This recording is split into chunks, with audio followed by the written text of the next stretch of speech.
if you want to draw something on Photos on a Nothing Phone 4a or 4a Pro, first we need to go to the Photos app by Google. Unfortunately, we cannot use our gallery. We have to go with the Photos. We need to select it.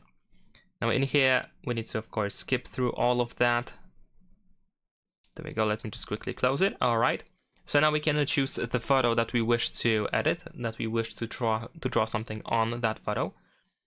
Now in here, we're going to use edit option at the bottom of the screen. Tap on this arrow once it appears. Then we should be able to go to the markup category. Over here, we can select a pen.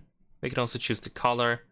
And then we should be able to draw anything you want to draw on your photo. So let's say I'm just going to draw these lines over here. All right. And once you are done with the drawing, you can just tap on this to check in the bottom right corner. And then, of course, we want to save our photo. And that is pretty much it. Leave a like and subscribe.